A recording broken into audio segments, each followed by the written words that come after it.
We're here on behalf of an Australian who can't be with us this morning. Someone who hasn't seen the sun in more than 4 years.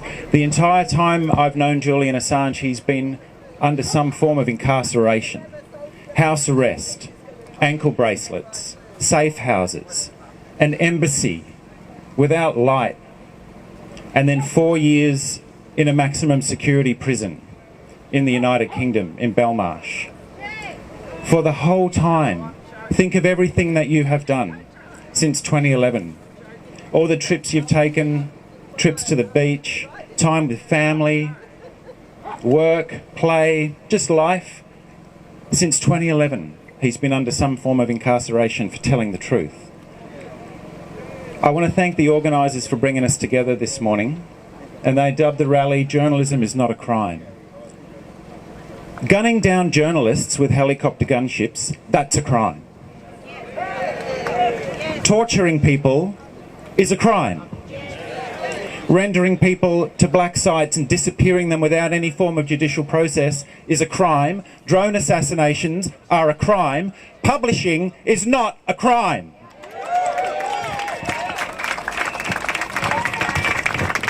This one is a long haul. We need to look after ourselves and we need to look after each other. And this is the kind of generosity that helps us to do that. Thank you. If you've been involved in this one for any length of time, you'll know that there's a shift. Our no hope is dangerous with this much at stake and for how long we've been at this. But there's a shift. Can you feel it? Things are moving, and the reason that they're moving is not by accident.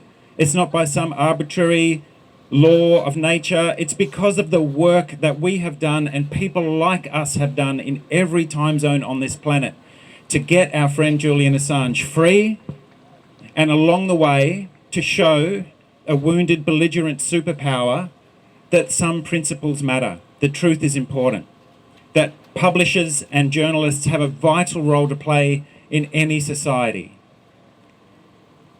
And so that shift has come about because of the organising that's been done over more than a decade, including, not least by, some of the incredible people that we're going to be hearing from shortly. But I just want to maybe put a quick reminder out there. When I say a shift, this is what I mean. 6 US Congress people, that's the tip of the iceberg, have written to the president of their own party mostly, which is kind of ironic, but at least they've made the effort. That's a first. That has not happened. That took work. A lobbying blitz by the largest human rights organisations in the world, Amnesty International, Human Rights Watch, Reporters Without Borders, and many others. That's happening around the world and in the United States. MPs, cross-party MPs from Mexico, from Brazil, from the UK, have sent joint cross-party letters to the United States government. 48 Australian MPs from all parties, from all colours of our bizarre political spectrum. And as you'll know, if you look around you at this gorgeous little gathering this morning, that this issue, unlike any I've ever worked on or come across, unites people from very different political traditions. We may not agree with each other on everything, but we know that we agree with each other on this. And that goes from a gathering here, the gatherings in London outside Belmarsh Prison, gatherings in front of the Mexican Parliament, in Brazil, in every country on earth, that we can agree on this. Publishing is not a crime, publishing is not espionage, and Julian Assange should be free.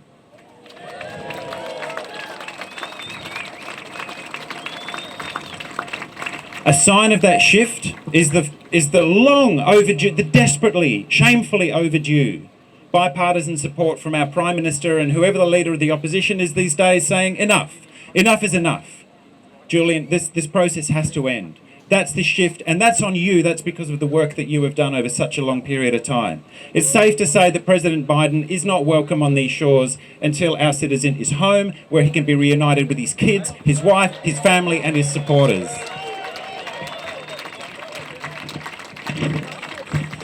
All right, enough from me.